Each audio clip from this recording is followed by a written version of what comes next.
Ho, ho, ho, and Merry Cricketmas from the Top Order podcast. Coming to you with a festive wrap-up of a couple of test matches. We'll talk some India versus Australia.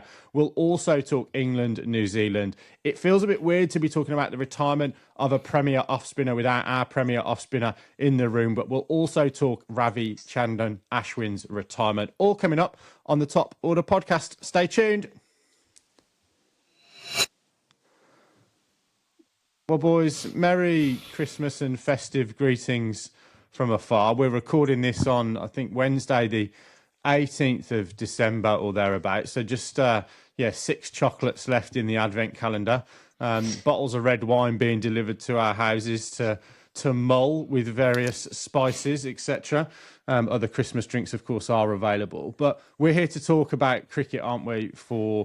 probably might not be the final time this year, but certainly the final time before Christmas, I think, that we'll be recording. Stu has already retired down to the South Island for his Christmas festivities, so not with us today.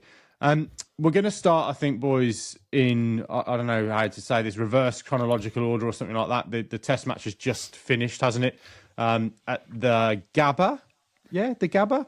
Yes. Yeah, Australia, India. Bit of a damp squib, literally and figuratively, with rain and bad light, I think, ceasing play, with a pretty decent little declaration in place from Australia. It wasn't quite the kind of carrot that you might see, Ben Stokes dangle of, 80 off 15 overs or something like that, but certainly a decent chase, sort of 280 or something like that off 54 overs. Baldy, you're going to come off the long run, I can feel, from the Slack channel, and you're sort of, rubbing your hands together.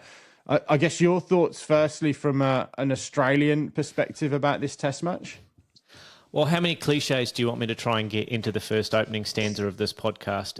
All of them. Okay. All right. Okay. Well, we'll open with it was a game of two halves for Australia, because having been sent into bat and then get themselves to a position where they were, 445 or thereabouts, Australia had done the needful to get themselves into a position where really only one team should win this game, really, from that position, having been sent in and get 445. Travis Head, fantastic again, another 100, 150. He continues to go from strength to strength, despite the fact that the last three scores he had at the Gabba were 0, 0 and 0. So once he got off the mark, he did pretty well. And Smith has found hands or feet or trigger movements or something. Anyway, he got 100, and Australia were in a good position at the end of, day 2 of that test match, really. Or halfway through day 3, having got 445. Is there a question in that? There's not a question in that. I think you're being a little bit harsh on Australia here. I think that they were clearly the more dominant side. Indian fans that I spoke to were clearly not happy with the performance of the Indian players, more so the batsmen, when it came to batting in that second innings. Or being 4 for or whatever they were evening before. Yeah, let's pick that up. So at the end of day 3, Australia had gotten 445, having been sent in, and had India 50 for 4. So they'd broken not the back of the Indian batting order, but they'd made some inroads. And despite the fact that KL Rahul got hit in the hand pretty early on from Josh Hazlewood, started to look like he was, so far, as he has been in this series, the most assured batter in that Indian side overall as we go through that whole series. But then the test match turns at the beginning of day 4. We come out to field. We know there's going to be rain around for the last 2 days. We know that Josh Hazlewood, now in hindsight, had done an injury in the warm-up on that day 4, so we suspected that Australia would be down, or Australia suspected they'd be down a bowler. We get the edge from Rahul. It's a very straightforward catch to Steve Smith at second slip. He drops the catch, and that's when the test match turns for Australia. India then take that opportunity.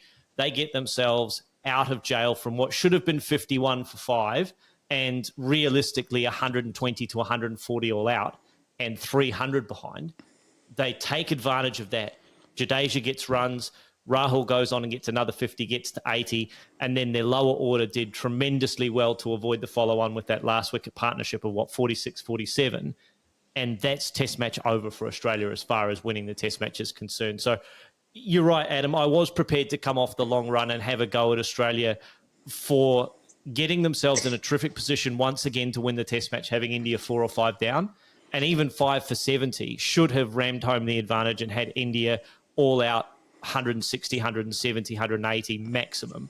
As it was, they got to 255, 260 and managed to save the game at that point. So, yeah, I was very disappointed on day 4 that Australia, despite being a bowler down, were not as ruthless as they should have been and were not as efficient as they should have been, even though the Kookaburra stopped talking at that point in day 4 and it got a little bit easier for batting. But India did a fantastic job to bring themselves back into that match. You've got to give credit to Rahul, you've got to give credit to Jadeja, and you've got to give credit to that lower order for hanging around and frustrating Australia and certainly frustrating me as a cricket fan.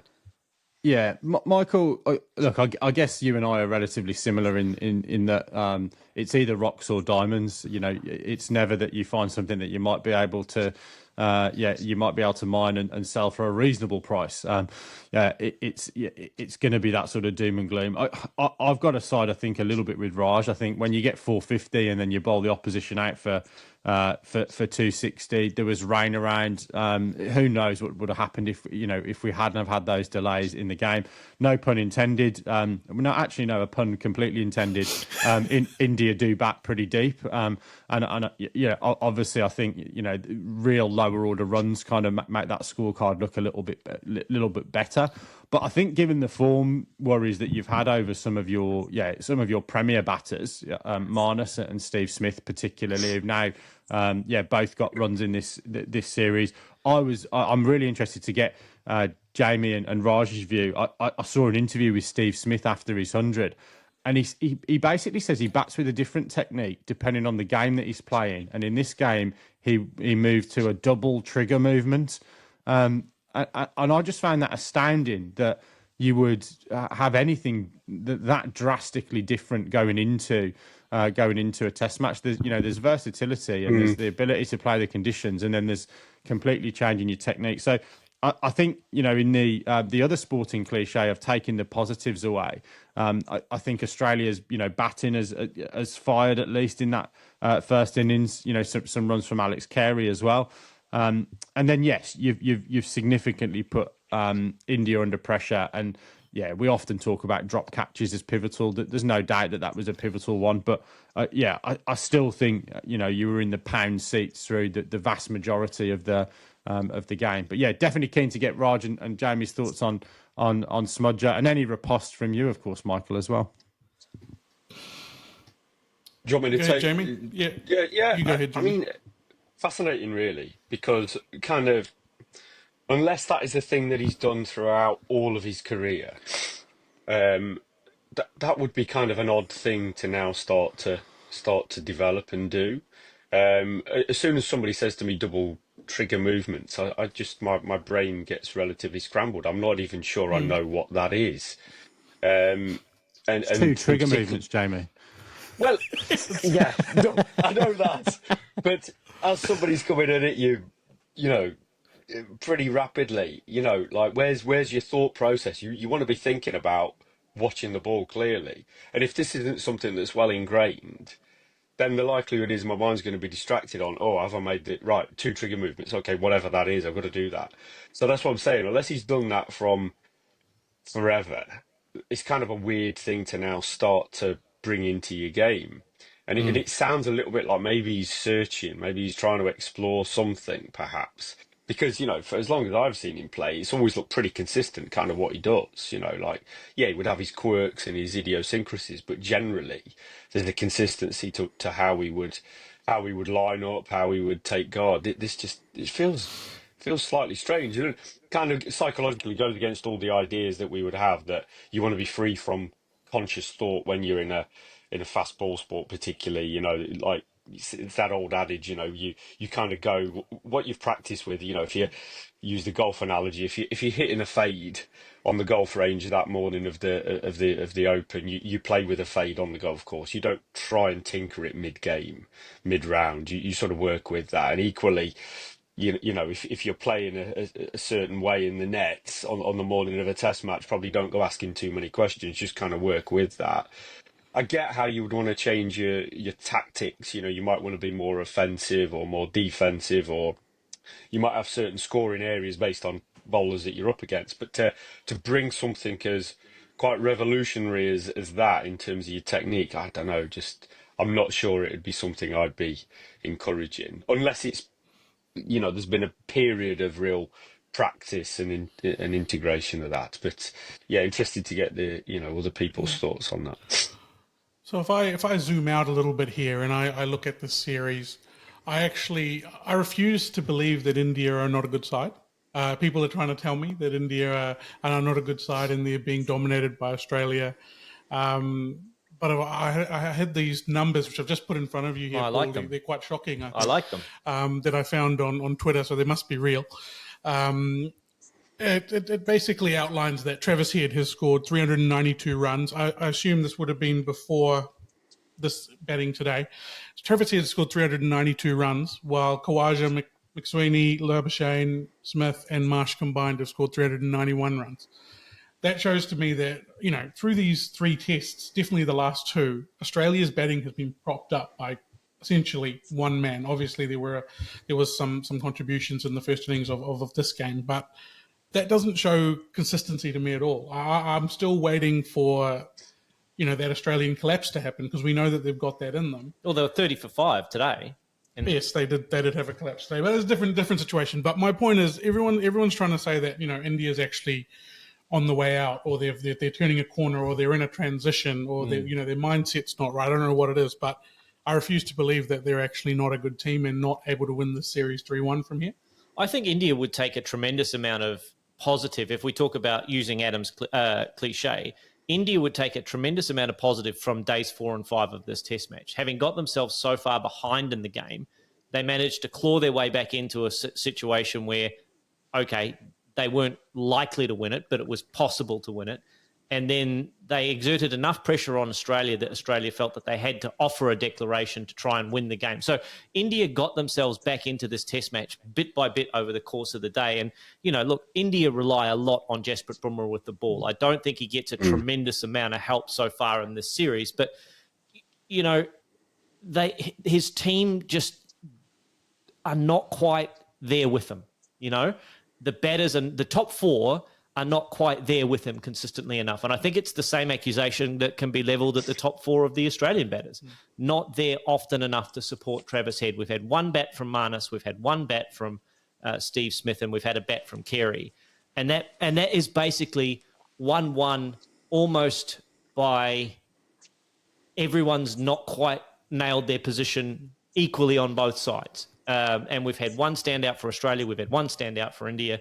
Those guys have kind of cancelled each other out, if you like, and everyone else is kind of along for the ride. And I don't think anyone has really stepped up and put their hand up to wrest the advantage one way or the other over the course of this 3 test matches significantly, to give us an indication that going into Melbourne, either one of these sides is primed to wrap up the series or take a commanding lead 2-1. Who knows what's going to happen next? I actually reckon that India's first innings batting in this test match could be incredibly important. It could be the most important day of the series when we have a look at it at the end of the day.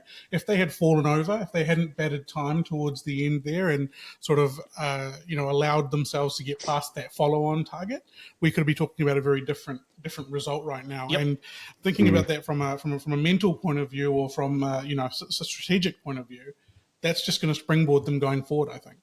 I think the other thing that it's taught us is that they've actually locked in their number 7 now. Jadeja, and we'll talk about the breaking news that happened just before we came to air, obviously, but those important lower order runs, and I talked about this a lot during the last summer that we had against the West Indies and Pakistan. When Australia leak lower order runs, they actually look like a pretty ordinary cricket side. And I think Australia looked like a pretty ordinary cricket side for the last 2 days of those test matches because they allowed their opposition to score freely, reasonably freely in the lower order, particularly 9, 10 and Jack. And I think they look like a completely different cricket side when they wrap up the tail swiftly than they do when they allow the tail to score freely like India did. They tried the right tactics, I think, this time, but I think that they have just not quite nailed it in this test match. And it was a very frustrating watch from my point of view. Yeah. How would you summarise the state of Australian cricket then? Because of as an outsider looking in, it kind of feels, yeah, it feels like a bit of a rocky boat at the moment. But some players may be coming towards the sort of twilight of their career a little bit. Some players that have been so consistent, Marnus, etc., struggling for form. I don't know. What are you? How would you position it? Baldy, before you go, Yeah. I'll just build on that slightly. And Jamie, I think, look, obviously, I think part of the answer is going to be that we'll wait till the end of the series to maybe look at some of those decisions. But I think we always say on this podcast, particularly in the aftermath of a game, nothing's ever as bad or good as it seems. I think that's I'll attribute that to Raj. As some wisdom. I think I've seen it on his wall actually in his house. Look, I think when we kind of look at these two sides, we're going into Melbourne. Baldy, correct me if I'm wrong, but Melbourne drop-in pitch has been relatively decent for batting historically. There's been the odd one where it's maybe been a little bit underprepared and it seemed around a little bit early, but typically it's a relatively placid and probably the best batting wicket of the tour. So I think that's going to equalise things potentially coming into this Boxing Day test.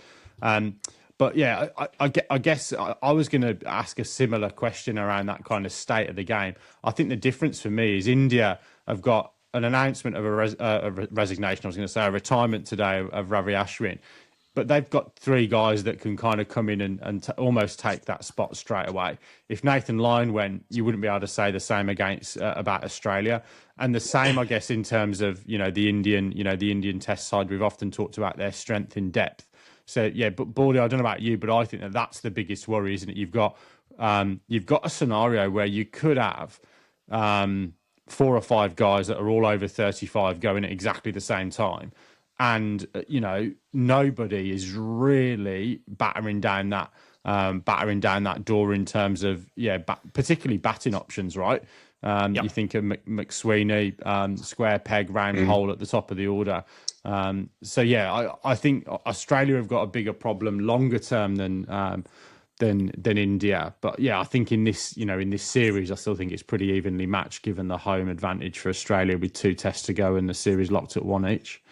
Yeah, I think we'll come back to the state of the Australian side at the end of the series, but it feels to me like a children's toy that's much loved, that's been around for a very long time, and the arm's been replaced, and there's a bit of wire holding one of the legs together, and it's been sticky taped, and there's blue tack gluing it together, and it's well worn but well loved, I think, in a lot of respects, but there are some signs of wear and tear in that Australian side. Josh Hazlewood is a perfect example. Ironically, that's the area probably where Australia has the most depth going forward. I think the fast bowling stocks, when you think about Bartlett and Spencer Johnson, Lance Morris, Jai Richardson, Scott Boland, Michael Neser, and there are probably 1 or 2 others, Riley Meredith in there. So there are stocks of Australian fast bowlers that are available. Ironically, I think our all-rounder stocks are okay, and I want to come back and talk about all-rounders before we round out this segment. But it's really the batting that I think has got the biggest cracks. There are some genuinely talented players in the Australian setup at the moment, but they're either not scoring enough runs or they're really, really young and maybe 12, 18 months away from being really ready to dominate at test level. So I think there are some real concerns going forward, particularly, as you say, it's got that kind of 1984, 2006 feel about it, where you've got lots of guys primed to go out at the same time. And then there's going to be a big void to fill those holes when those guys do eventually retire. Can I talk about Mitch Marsh before we move on? I was going to say, let's cover Australian all-rounders, and then let's come on to an Indian all-rounder and round out with some reaction to that Ashwin retirement. Yeah.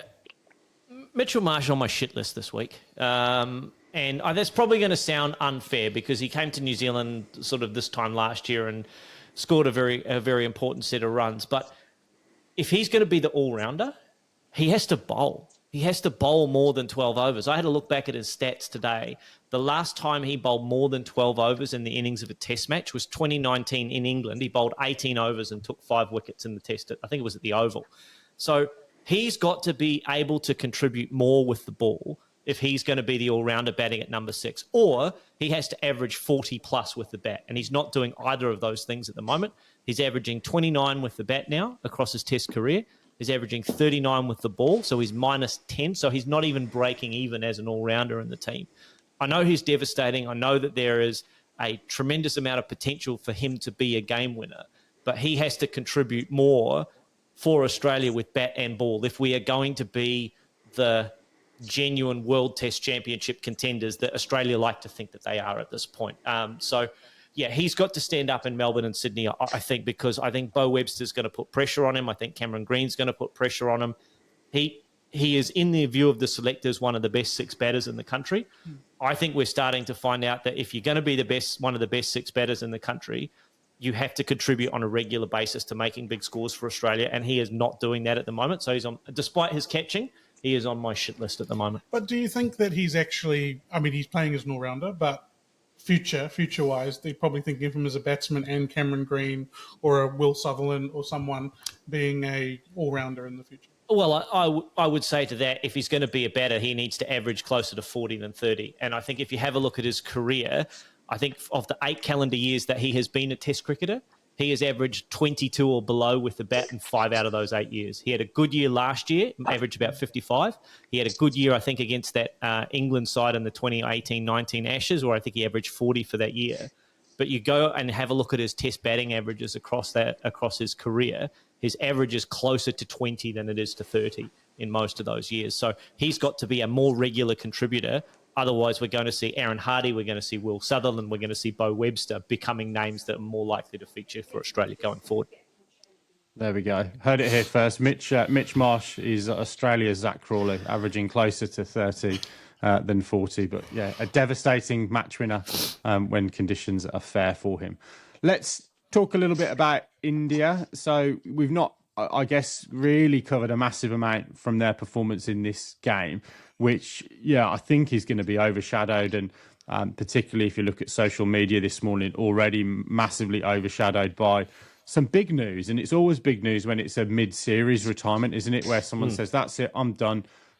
Give me my boarding pass, I'm off. And going to head to the lounge because I'm not going to play any further part in this series, which doesn't happen particularly often. But before we come on to Ashwin, should we talk a little bit about where India might have some concerns going into that Melbourne Test match? For me, the big thing is around what their batting lineup looks like. I had a big rant a couple of weeks ago about New Zealand batsmen batting in not the correct places. I felt. I think it's in that place at the moment. You've got one side of the conversation saying that KL Rahul is the only person who's playing Test match cricket at the moment. He should be opening for India, but then you've got Rohit Sharma batting at 5 and 6, who averages like 10 or 14 or something in those positions.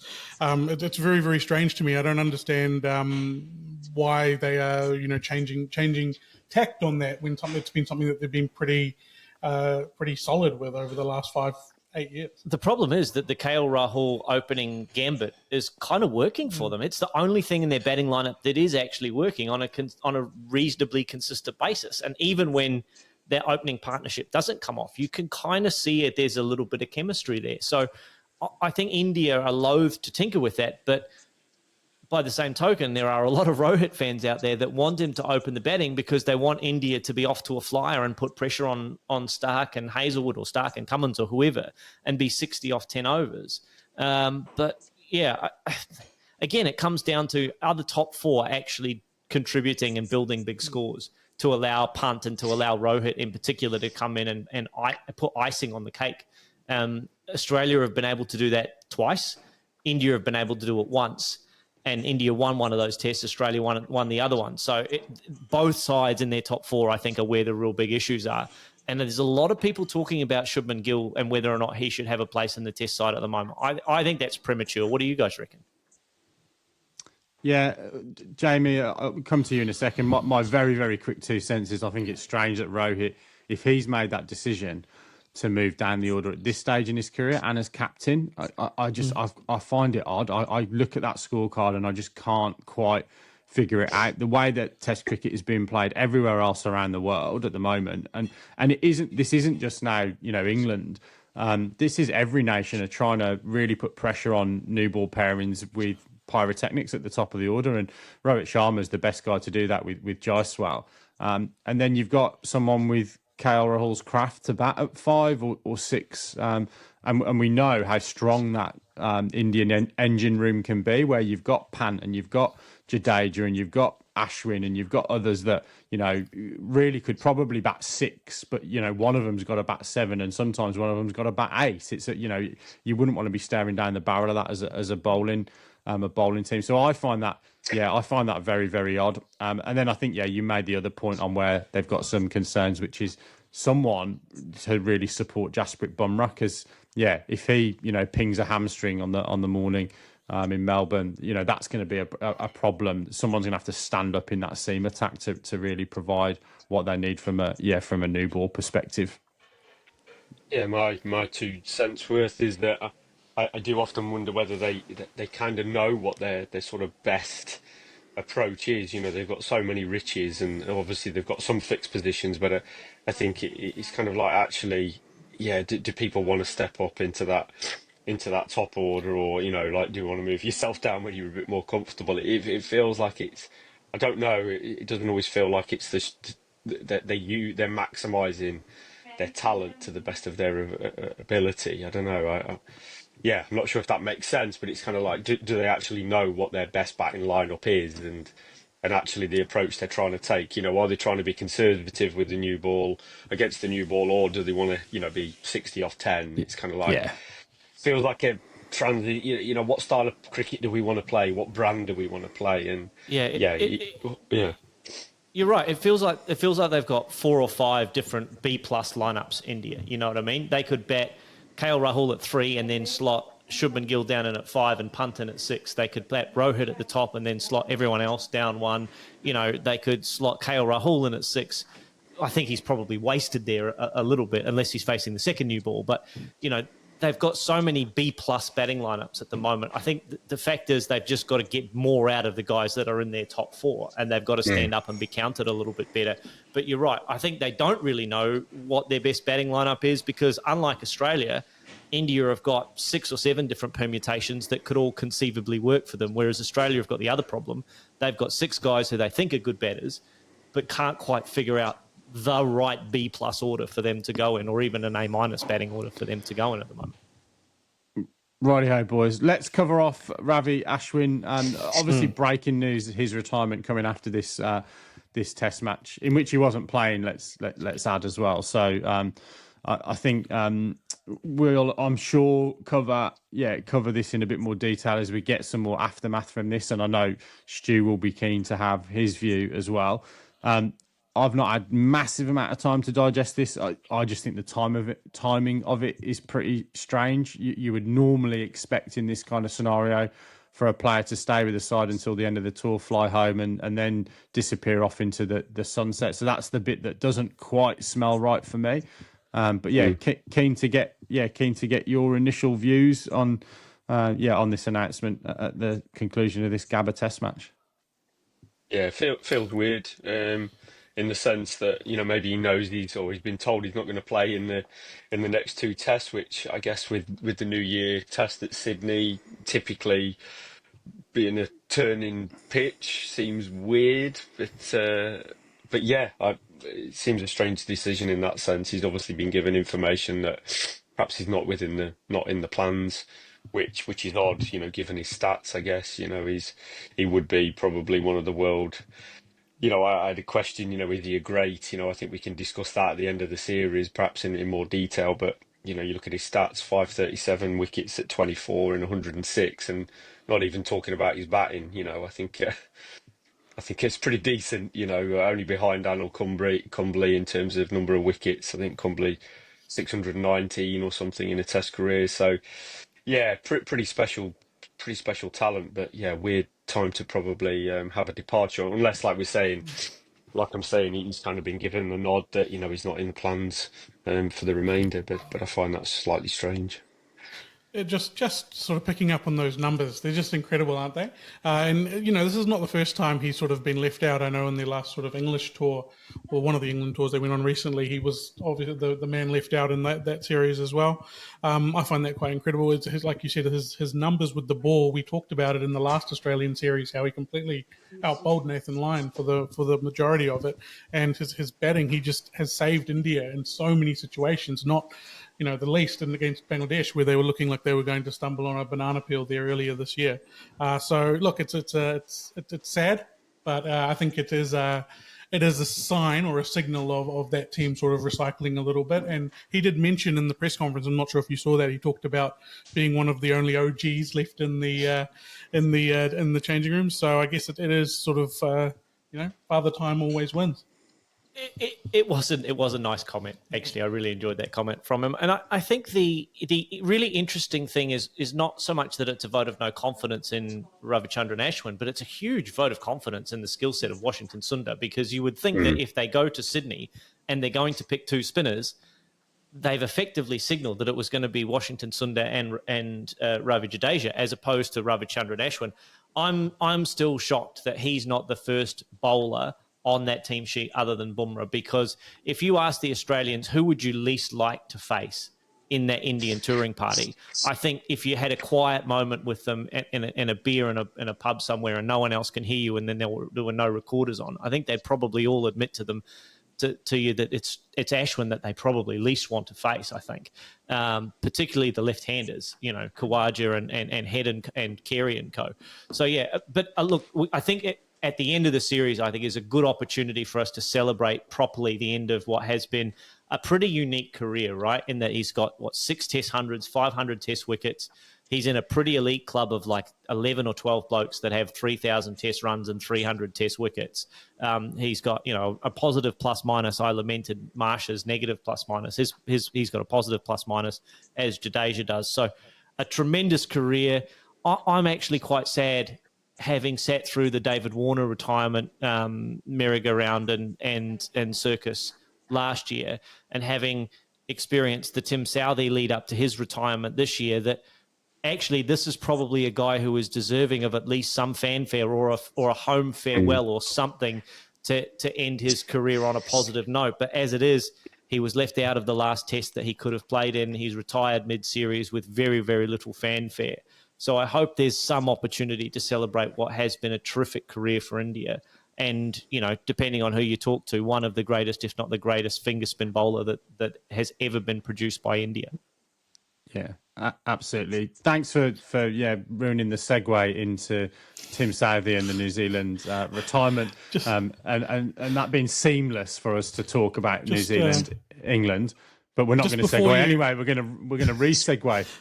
Just before you move away from Australia, I just wanted to, we're talking about their batting and what's going to happen in the future. I watched Sam Constas for the first time. BBL last night? BBL last night. What did you think? He looked very good. Yeah. He got what was it, the fastest 50 for the Sydney Thunder in the big.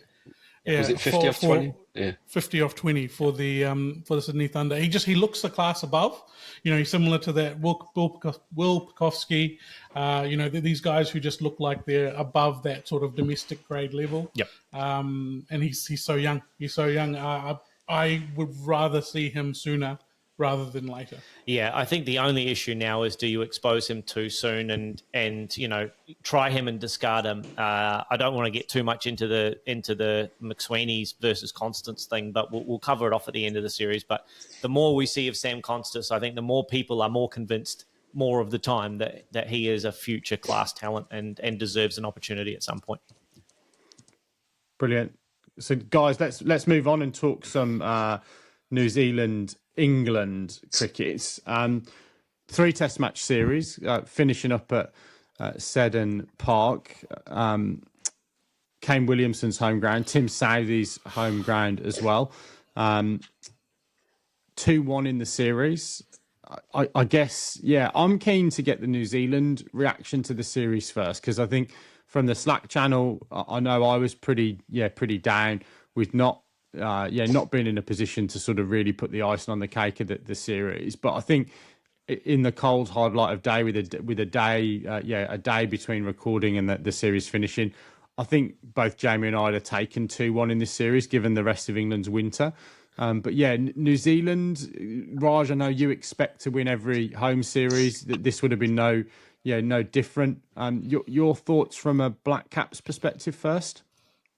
Yeah, I think this series in general has been a bit disappointing. I was expecting New Zealand to be a little bit more dominant, especially with the ball. You know, we talked about that matchup being the ball versus that English dashing lineup at the top of the order. I thought we would have won a few more of those contests, but we did not. Even in the fourth innings here, England actually got into a fairly decent position. If they weren't chasing 1,000 runs to win, it could have been very, very sort of squeaky bum time towards the middle and end of that. But yeah, I am disappointed in the way that we bowled it and fielded at times, definitely in that first game and at parts during the third test as well. But at the end of the day, this is what you're going to get with England. They're a team that's going to come at you and really get in your face. And it was I felt like they completely dominated us for most of that series. I reckon the battle against England's top order was one of the few highlights for New Zealand in this series, really, because if you have a look at the opening partnerships, they were pretty lean for England, and mostly that was because Matt Henry couldn't help but nick Zach Crawley off or get him out LBW or whatever. I thought actually that was one of the highlights for New Zealand against Crawley in particular, I guess. To push back on that, I guess I'm talking more about against that top order. They pretty much got away from us every time. Fair enough. Big hundreds and all of that. Sorry, continue, Baldy. No, I think the battle against Zach Crawley was probably one that Matt Henry won in particular. But I think there's a lot to like about some of the aspects of New Zealand's play, but I think overall, again, a little bit like the Australia-India series, not enough guys stood up over the course of the test matches to really put a dent in that England side. And we saw what a difference Mitchell Santner made when he was included in that third test. There's massive... I've got massive questions around our batting as well. Not only, who's in the side, where they're batting, but how they score those big daddy hundreds, the Alistair Cook type hundreds. I just don't see that happening very often, aside from one man who's sort of standing head and shoulders above the rest of the batting order in New Zealand, who we need to have a discussion at some point how we maximise the rest of the time that he has left with the amount of cricket that we've got. But that's probably a story for another day. But yeah, I have questions all around. We talked at the beginning of the series, which New Zealand was real? Was it the India team that played in India or the team that played in Sri Lanka? I've kind of reversed on that. I think it's actually more leaning towards the side that played against Sri Lanka. And I don't think it's a skills issue. I think it's a mental approach to the game issue. It's just very different to how it was 5 years ago. And Raj, how much of a personnel issue do you think it is for the Black Caps? And look, the one that springs to mind for me is Tom Blundell. We had some question marks about him going into the series. He's probably bought himself some time with a second innings 100, and not a big 100. If that had been a first innings 100, well, the game would have been a lot different. But yeah, from a personnel perspective, do you see Southee's retirement notwithstanding, do you see wholesale changes or do you see tweaks to this lineup? Because you don't play Test cricket either for about another year and a half or something. You got Zimbabwe, but it's a bit of a ways away. Look, you're asking me to look into a crystal ball and tell you which stock is going to be the winner next year. Isn't it? I really don't know when it comes to selection policy. Sort of over the last sort of couple of tenures, or this tenure in particular, I'm not sure that we've got it right all the time with selection. Going for this sort of horses for courses approach, when maybe we just need to pick the best 11 players that we've got. And get them into the right position in our team relative to each other. You saw that with the Mitchell Santner not inclusion for the first two tests, and the impact that he had on this third test with both the bat and the ball.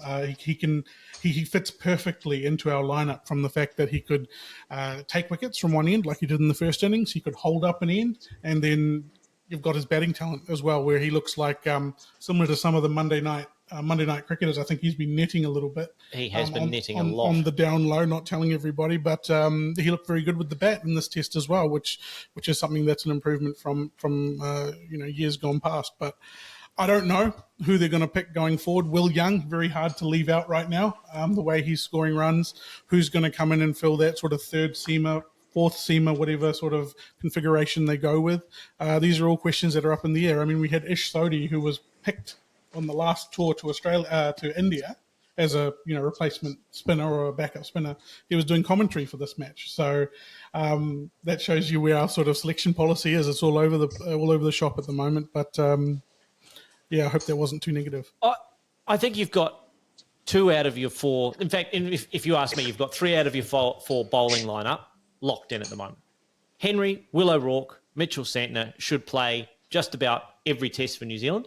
Then it's a question of who else do you have in that bowling lineup? Do you have Ben Sears? Do you have Jamison when he's fit?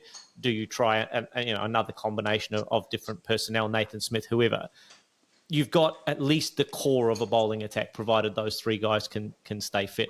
I really liked Mitchell Santner's contribution in this test. I think he gave New Zealand the impact that I think your selectors are hoping that you're going to get from Glenn Phillips on a regular basis, but you haven't been getting that impact consistently enough with the bat because of where he bats in the order, and he's not delivering you that same output with the ball because he's still bowling one boundary delivery and over to release the pressure, and he can't hold up an end and build pressure that where Matt Henry's building pressure or Will O'Rourke's building pressure at the other end. Can we just talk about Will O'Rourke briefly, Raj? Because that spell of bowling in a side that was under the pump for a lot of the series, that was one of the most hostile spells from a New Zealand fast bowler that I have seen in a long, long time. He bowled with pace. He bowled with venom. He was able to hit the shoulder of the bat, go past guys' badges, go past guys' gloves. That was an outstanding spell of bowling for a young man. He is absolutely one of the best outcomes from this series, in my view. What's your take on it? No, 100%. Stu wanted us to mention that he added the come on in the celebration of a few of his wickets. So I think that's something that we should mention. But we have been missing since sort of the Neil Wagner of 2 years ago, the sort of aggressive, short-pitched, tactics that we've had. Will O'Rourke is someone who can do all of that. He can bowl it up if he needs to, if the pitch is doing that. If there's a little bit less on the pitch, he's able to dig it in and scare some people. We had people backing away from a few balls. And look, it was a devastating spell of, what was it, 3 or 4 overs or whatever it was, where he took his 3 wickets in that first innings. I think he adds a lot to our attack. If we can add in someone like a Kyle Jamieson or someone returning back from injury, Lockie Ferguson, Sears, someone like that. There's a lot of sort of options there which are not sort of tried and tested yet, but he's a great sort of foil for Matt Henry, who's going to be chosen first every time. Will O'Rourke's going to be there, and we just need to figure out what the rest of it is. But Will O'Rourke was very good. He's been a really good find for this summer of ours so far. Yeah, and what was also impressive, I think, from him was the speeds were consistent, and they were consistent into late into the series as well. So yeah, he's definitely one to watch. And Bordy, I'm really glad you made your point on that impact from Mitchell Santner's perspective. Glenn Phillips as well. And again, I think Phillips is, he's one of those confidence players, isn't he? I think, again, that's a big cliche, but also dropped about 17 catches in this series where, you would think he's normally, an electric fielder. But yeah, really hasn't had the impact that you would want to see. And it feels a bit weird, sort of where he bats and sort of how the game feels when he's batting. It's just, there's just something not quite right about that balance, I don't think, in that middle order for me. You're gonna fire me up.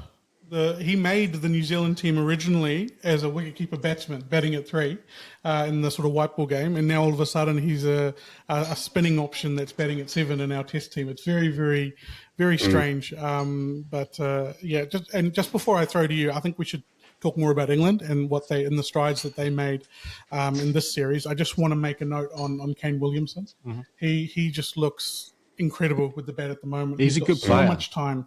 he's got so much time, and I kind of in my notes here I've gone. I basically don't care if he retires from sort of bilateral white ball series going forward, and we just bring him in for test matches and the sort of ICC tournaments.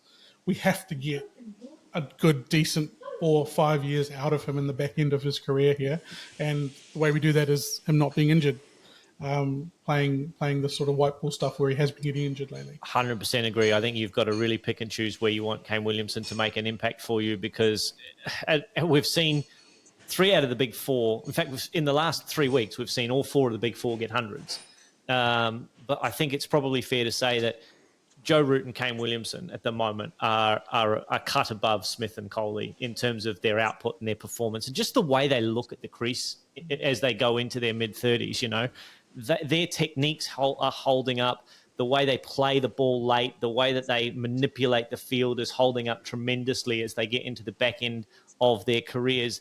They're very, very crafty batters, Root and Williamson. They manipulate the field beautifully. They know where their one is. You know, they are just a delight if you're a test match purist to watch either of those 2 guys bat.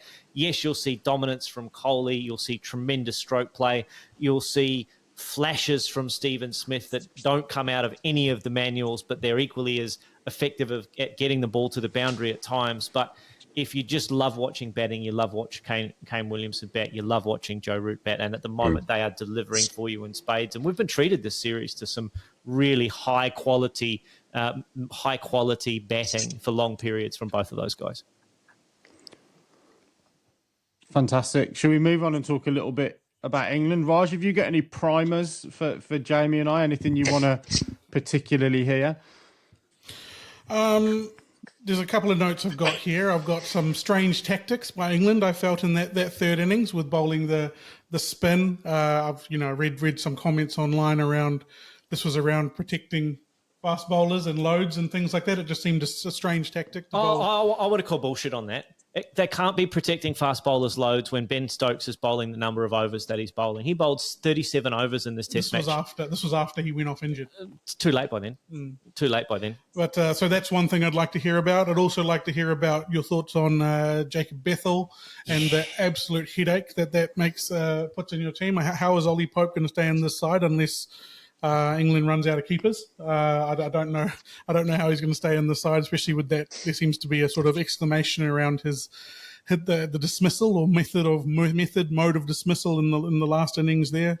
And yeah, just what do you have as your summary there coming into this series? We were a bit concerned about England's last series in Pakistan and how they've allayed those fears and how they're going to be world champions if they can bowl 90 overs in a day. Yeah, I'll let Binksy pick up on maybe the selection stuff. I was just picking up on some of the Slack chat as well, and I think, I was worried about Binksy's emotions at times. He was getting quite caught up in some of the dismissals, and I kind of, the key thing for me around England's philosophy is kind of this. We hear the word reckless used quite a bit. Well, we certainly did from Binksy's Slack language, and I've toned that down.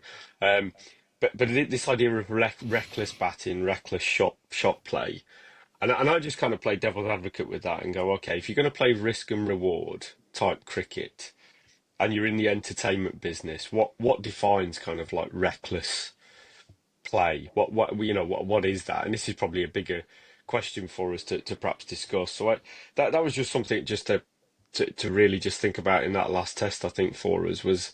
Yeah, some of it did look a bit weird, and it looked like some of it a bit demob happy, kind of like, oh, series is done, maybe we can just go out there and, I don't know, try stuff, be expressive, maybe, I don't know, it just looked a bit sort of mixed ideology, mixed philosophy about perhaps what the approach is.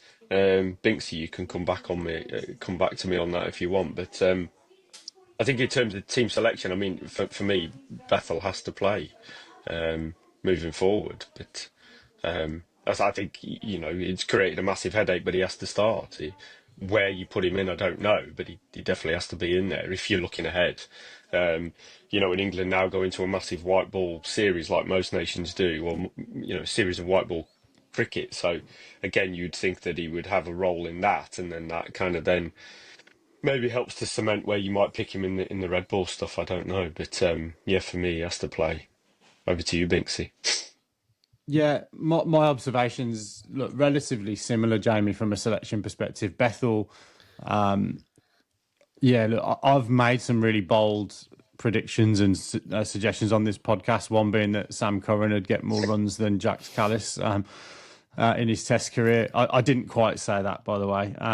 But Jacob Bethell, I just his ceiling. I don't know whether his ceiling is higher than Harry Brooks. He looks so good. The way he drove down the ground, the timing that he had with some proper cricket shots as well. This wasn't pyrotechnics necessarily from him, although we did see some of that. We saw straight drive and cover drive sort of combination that just looks so pure that the kid oozes class. My question is, it's probably not quite as simple as the Ollie Pope and Jacob Bethell conundrum. There's a Zach Crawley conversation in there as well. And let's look at it. Bethell was in pretty early. There's an opportunity maybe for him at the top of the order with Ben Duckett and Zach Crawley maybe sits down. And then that, gives Ollie Pope potentially another go. Although I think there's always a player in every era, isn't there, that looks brilliant, that you really want to do well, and that you think should be absolute class. And Jamie, probably the obvious one that springs to mind is, a Mark Ramprakash or a Graham Hick back in our youth, that never quite got to that, magical 40, 42 average or whatever.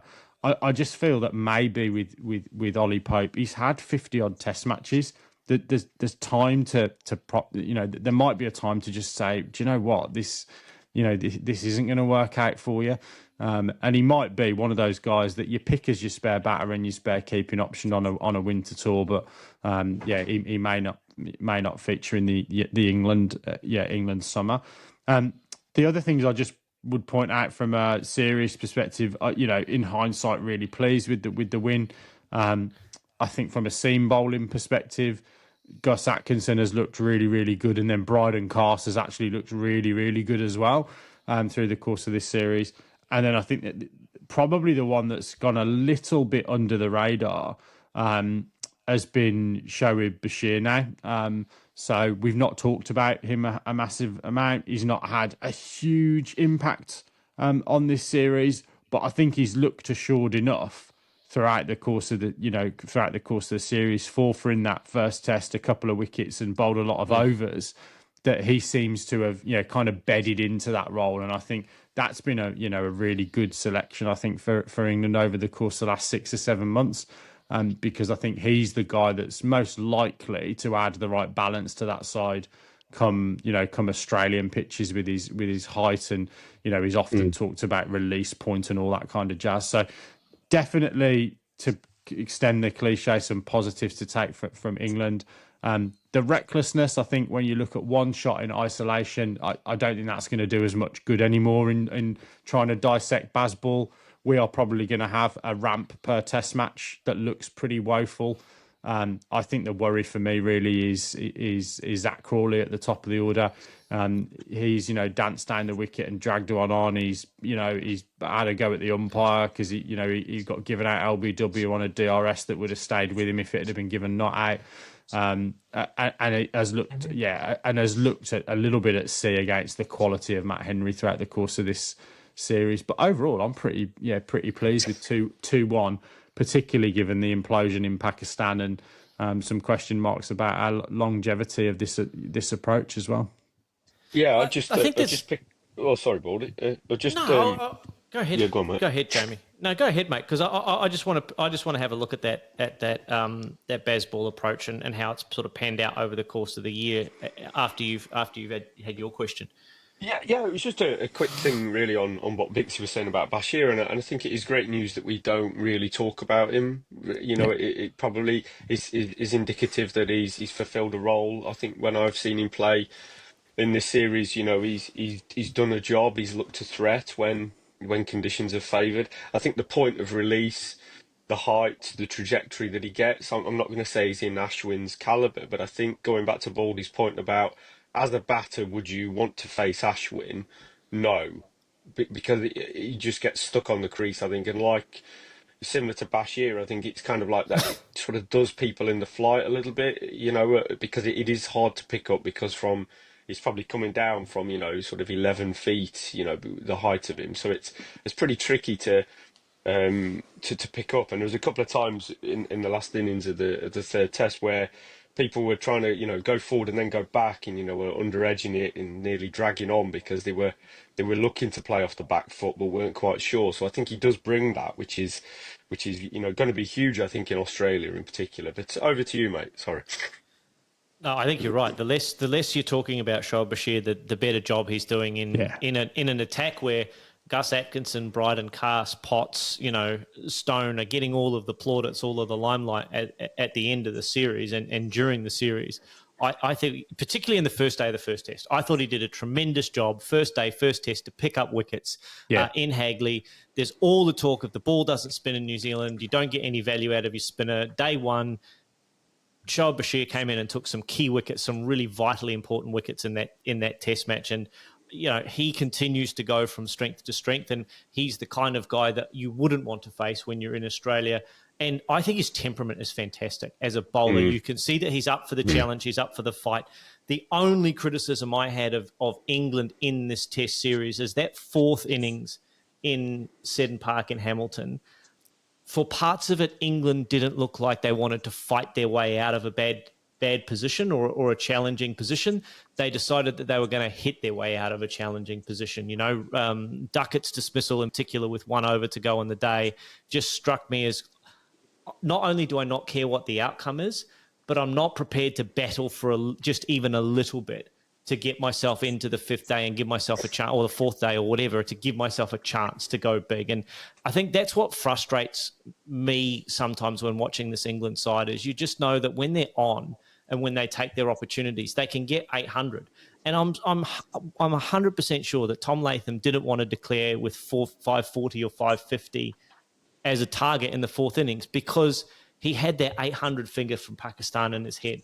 And he's like, if they get 2 good days of batting on this surface, they could get 600, not easily, but they could get 600 in the fourth innings.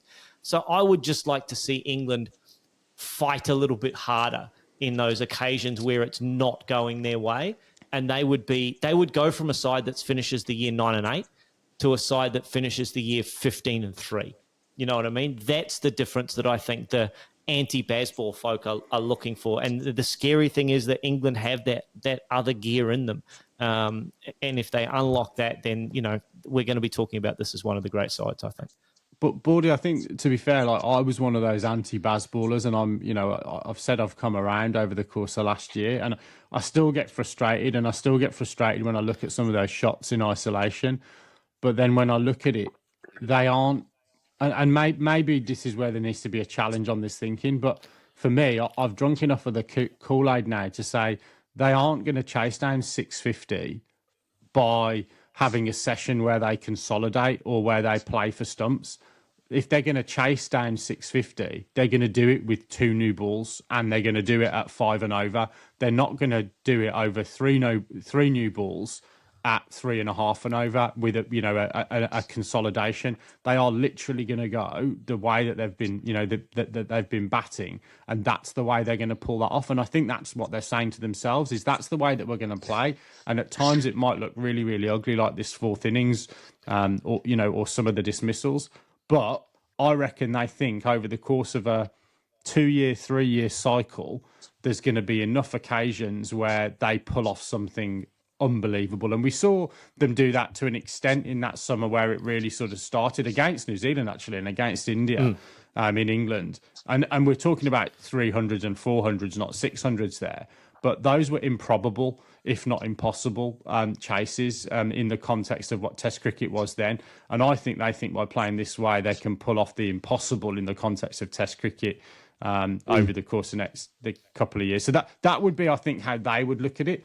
I am still wanting to believe that, so badly, But there's always that little, certainly if I've had a gin and tonic and I'm anywhere near a mobile phone and the Slack channel's active, I'm going to be calling out some of those shots, I'm sure. But in the cold, hard light of day, I've got to think that they back that ability that someday they're going to do something extraordinary with that approach. Yeah, and I think just to pick up on Raji's sort of mantra, I think it's really easy as well to sort of after one innings or a couple of dismissals to go, this isn't the approach. I think you have to look at this as this is a project. This is a 3, 4, 5 year project. You have to look at it over that. And when you probably average everything out, these little bits will be just little blips on a graph, but over the course of that 5 year Bazball project or whatever it is, averages will be up and run rates will be up and etc. And I think we just have to remind ourselves that consistently, and that's hard to do because I think when we think about the best Test cricketers and nations in the past, they have been consistent. Think of the Australians, under Steve Waugh, they were consistently great. They very rarely had a bad day or 2 bad sessions, and I think sometimes we take that into our perception about what we think a great or a good team is or individuals are. Sorry, Roger, I interrupted you, mate. No worries. I was just going to say, if the ultimate goal here is to win the World Test Championship at some stage, there are a few things that we need to look at with England, and the reason I'm bringing it up is winning a series 2-1 is fine, but dropping that one actually counts. It's not just winning the series. If you lose that, you miss out on your percentage points, and then factor that in with the amount of penalty points that they got. I think day one in this third test, they only got through about 82 overs, I think, in the first innings there, which is quite strange. I feel that they haven't been able to get through those overs. These are the sort of 1%ers that they actually do matter. I think you made a comment, Binksy, you probably put it more eloquently than this, something around enduring the rough to have the smooth or something along those lines. There's also the 1%er side of that you need to be making sure that you're winning series 3-0. I think they dropped one against Sri Lanka at home. Is that right? And then they dropped this one here. That's 2 games that that could count towards your points percentage there. And it does every time. It always gets quite close when it comes up to that final. So it's just those 1%ers around Bazball that I'm not sure that they're looking at on a whole perspective. They're going with this ethos of how they want to play cricket, but there might be some things that they don't suggest. And I think that was kind of the point that I've been trying to make for a while now, is that England have another gear that they can get to. And it's not about putting it away for a session. It's about, okay, there's 7 balls to go to stumps. Do I need to run down the wicket and try and mow this one back over the bowler's head? Can I just face 7 balls and then come back tomorrow and get 100? It's those tiny little microcosms and those tiny little decisions that the 1%ers that I think, if England nail that, they would be almost unbeatable. You know what I mean? Because they're so good for the rest of the time. And I know I'm picking nits here, but I think it's the only thing that you can really look at in this series and be critical of England for, because other than the Zach Crawley contributions or kind of lack thereof, everyone else has had a really good summer down here in New Zealand. So I think it's, I'm really picking nits in this England side because I kind of have this massive expectation of, this England side could be 15-3 in a calendar year rather than 9-8. Yeah. That's it from me, boys. Yeah, well, look, guys, it's got me thinking. I think we should, leading into England's next series, maybe do a bit of a deeper dive on the mentality behind it, because I think the thing that springs to mind with me there is that puts some conditions into the way that you play, right? That goes, you have to think about how many balls are left, and is that any different 7 balls before stumps to 7 balls after the first ball the next day? And then the batters aren't operating in that mode where they're not thinking about it, they're doing it sort of unconsciously. And we've got someone who's probably got more expert views on that than me, so we might tap into that at some point when Stu's back on the podcast. But look, what we will...